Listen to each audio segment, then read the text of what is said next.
Jurassic World Renaissance a réintroduit le spinosaure sur grand écran, mais comment se compare-t-il au spinosaure original de Jurassic Park 3? Les designs sont radicalement différents, mais pourquoi? Pour ma part, je considérerai toujours le spinosaure original comme l'un de mes dinosaures préférés de toute cette série. Il n'est peut-être pas fidèle à l'animal réel selon les standards actuels, mais qu'est-ce qu'il a la classe? Le classement de l'épique visuelle des dinosaures de Jurassic. Mes dinosaures jurassiques préférés sont le T-Rex et le Spinosaure. Et vous, lequel préférez-vous visuellement? Laissez un commentaire ci-dessous. Si vous n'êtes pas encore abonné à la chaîne, qu'attendez-vous pour le faire? Abonnez-vous, sinon vous finirez en crotte de Spinosaure. Ces nouveaux Spinos sont épiques à leur façon, ils commencent vraiment à me plaire, c'est certain. À mon avis, ils n'auront peut-être jamais l'air aussi cool que l'original, mais dans l'effort de donner au public une représentation fidèle du vrai Spinosaure, tout en gardant une touche de style jurassique, je pense qu'ils ont fait du bon boulot. Voyons pourquoi le design du Spinosaure a été modifié, mais comparons d'abord rapidement les deux versions différentes de ce prédateur suprême. Dans l'ensemble, le Spinosaure original reste l'animal le plus grand. Ses pattes plus développées, comme celles du T-Rex, lui permettaient d'être plus grand que la version Rebirth. Même les pieds du Spinosaure d'origine étaient plus grands et mieux adaptés pour supporter son poids sur la terre ferme. Cela, combiné à la posture plus horizontale et plus récente du Spinosaure, les fait paraître généralement beaucoup plus petits que l'individu de Jurassic Park 3. Bien que similaires en longueur, les principales différences résident dans leur stature, leur posture et leur hauteur. Cependant, le Spinosaure de Renaissance possède une caractéristique distinctive, sa queue en forme de pagaie. Beaucoup plus adapté à un mode de vie principalement aquatique, et cette caractéristique permettrait au Spinosaure de surpasser l'ancien en termes de vitesse de nage, au moins. La célèbre voile du Spinosaure a également changé, l'idée d'une voile parfaitement arrondie étant désormais considérée comme inexacte pour cette créature. Le design de Renaissance présente des voiles uniques à chaque individu que vous verrez, aucune d'entre elles n'ayant non plus cet aspect parfaitement arrondi. Cela donne à l'animal une certaine personnalité propre, permettant de les identifier comme le font les chercheurs avec les animaux dans notre monde réel. Sur le crâne des deux versions du Spinosaurus, on voit les crêtes en forme de couronne, mais la version la plus récente s'appuie davantage sur les recherches, montrant que les crânes de Spinosaurus étaient beaucoup plus fins, plus courbés et presque plus bosselés que le crâne, à la forme plus crocodilienne du design de Jurassic Park 3.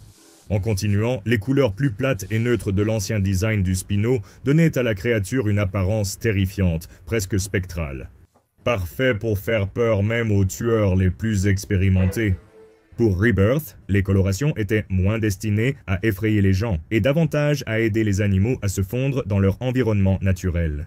Des environnements côtiers luxuriants et lumineux, où leurs couleurs plus terreuses et leurs rayures les aideraient à se fondre dans le décor, leur permettant de devenir d'excellents prédateurs embusqués, puisqu'ils n'avaient plus de corps conçu pour être des chasseurs terrestres alpha comme l'original. Donc visuellement, le Spinosaure a beaucoup changé au fil des années, mais qu'en est-il de son comportement? Les deux versions du Spinosaure adorent chasser et manger des humains, utilisant leur férocité et des tactiques pour les prendre par surprise. Mais l'ambiance de tueur en série, façon film d'horreur, avec une poursuite sans fin que nous avons vue dans la version de Jurassic Park 3, a été atténuée pour donner aux animaux un comportement plus naturel et animal dans toutes leurs actions.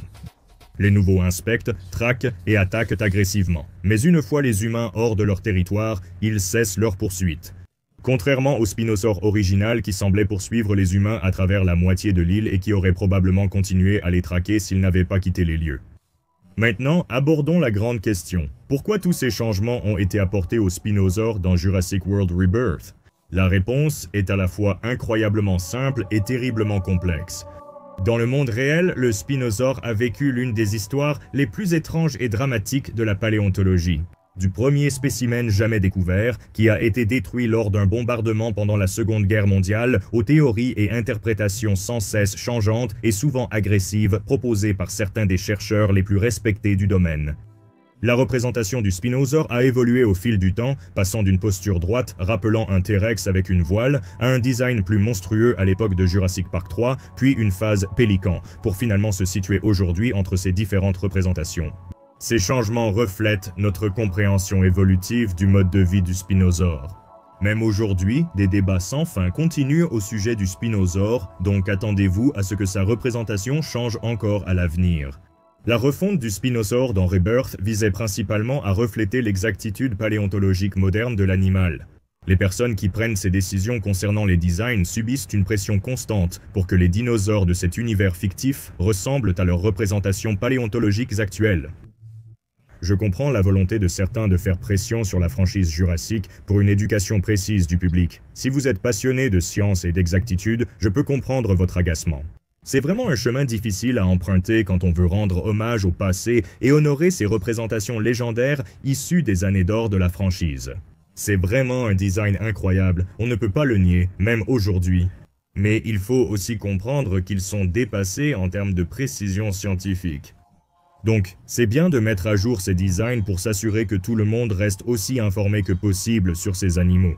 Mais en même temps, toutes ces mises à jour pourraient enlever une partie de ce qui rendait la franchise si spéciale au début. Représenter les croyances actuelles sur le Spinosaurus a joué un rôle majeur dans l'intégration rétroactive du design original comme canon secondaire dans le lore. Le lore a aussi influencé le changement d'apparence du Spinosaurus.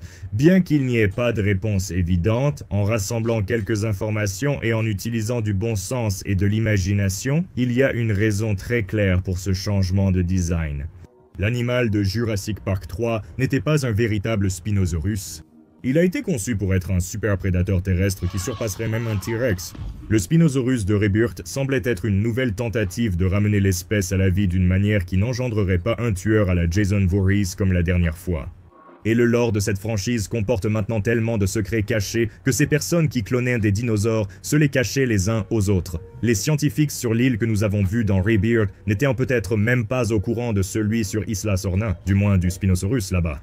Nous ne savons pas s'il y a eu d'autres modifications apportées aux animaux de Saint-Hubert, puisque dans Rebirth, apparemment, beaucoup de dinosaures là-bas ont vu leur biologie modifiée. Mais au final, concernant le nouveau Spinosaurus, il semble que les scientifiques de cette installation avaient pour objectif d'en faire des équivalents du mosasaure, afin que cela donne lieu à des spectacles vraiment passionnants dans l'attraction principale du parc. Un mosasaure c'est cool, mais avec un Spinosaurus en plus c'est encore mieux, vous ne trouvez pas ? Voir un mosasaure nager avec le Spinosaurus, faire des tours ou des manœuvres spéciales dans une sorte de relation symbiotique, ça aurait vraiment pu rapporter beaucoup d'argent. Et cette version plus aquatique du Spinosaurus serait bien mieux adaptée pour se déplacer dans toutes les formes d'eau profonde, pas seulement les rivières et les lacs peu profonds. Cela explique la queue plus large et la morphologie plus aquatique mentionnée précédemment. Donc, entre la pression de vouloir rester fidèle à la science et certaines théories profondes du lore, c'est pourquoi ce dinosaure ne ressemble plus à celui de Jurassic Park 3. Et maintenant, je veux vraiment préciser que je suis tout à fait pour des représentations paléoprécises des dinosaures dans les films de nos jours. Franchement, j'aime voir plus de films de dinosaures en général. J'apprécie ces deux designs. Je pense que les deux devraient être respectés dans l'histoire du cinéma pour avoir été d'excellentes représentations de dinosaures à l'époque où ils ont été créés. Mais une véritable conclusion concernant le spinosaure individuel de Jurassic Park 3 devrait être apportée par quelqu'un de l'équipe de la franchise Jurassic afin de donner aux fans de ce design épique, qu'il soit réaliste ou non selon la science actuelle, la conclusion dont ils ont besoin pour pouvoir tourner la page et apprécier ces nouveaux designs. Parce que si tu es un grand fan de Jurassic Park, tu te demandes toujours où est passé ce fichu spinosaure. Et si à l'avenir il n'en parle plus jamais et que tout à coup tous les spinosaures ressemblent simplement à ces nouveaux modèles, alors c'est un peu décevant pour les fans de longue date, tout ça est un peu compliqué, n'est-ce pas? Voilà, vous savez quoi faire. Aimez la vidéo, partagez-la, faites chauffer l'algorithme. Passez une bonne journée, c'était Jacob, et on se retrouve à la prochaine.